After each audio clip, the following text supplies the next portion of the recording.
There's a tension in the Christian life for those of us who embrace that God calls us to a single-minded devotion to him, that we believe and embrace that God is supreme in all things, that our deepest joy is found in him alone, and the simple fact that God has surrounded us with wonderful, beautiful, enjoyable, and delightful things and people and hobbies and everything else. And there's a tension between how do I bring this single-minded pursuit of God in relation to all this stuff? And there's two dangers that we can fall into. One's idolatry and one's ingratitude. So idolatry is when we feel that the things of earth are too precious to us. We love them too much. We don't know what too much means, but we love them too much. And so we're worried about idolatry. On the other hand, we can then be ungrateful. And in order to avoid the idolatry danger, we keep things of earth at arm's length. We just kind of stiff-arm them a little bit because we don't want them to become too precious to us. We don't want them to distract us. And so we thin out creation in a pious desire to seek the glory of God alone or above all things. And as a result, God's trying to give us things.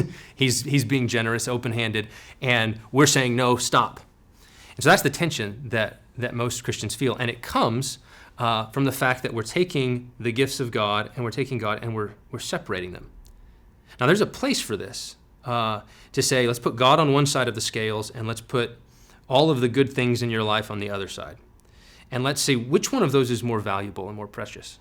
And if you do that, the only right answer biblically is God is, right? Let goods and kindred go. More to life also. I've got God, and that's enough. Everything else is lost compared to him. And so that's a comparative way of thinking about God's relationship to his gift. But it's not the only way. And I think this is what many Christians can miss, is don't just think of them as a zero-sum game of which, either this or this, because these things are actually designed to lead us to God.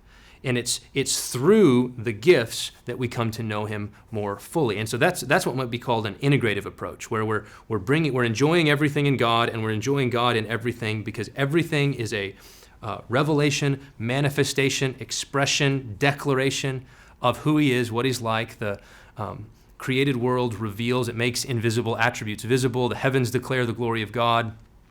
And so we can find God everywhere. And if we do that, then all of reality becomes an invitation. Everything in reality, from our family to our food to our hobbies to the natural world, all of it becomes an invitation to say, it's God saying, come, know me in very deep and real ways because you've known the things that I've made. And so that comparative approach is valuable. It must be done. We have to say, whom have I in heaven but you? On earth, there's nothing I desire besides you. So nothing I desire, just you. And then having done that, having it established deep in our soul, God is supreme. We love him above all. Then we recover. He gives them back to us and says, now enjoy them for my sake. And I think that's a wonderful biblical balance between comparing God and his creation and then enjoying his creation for his sake.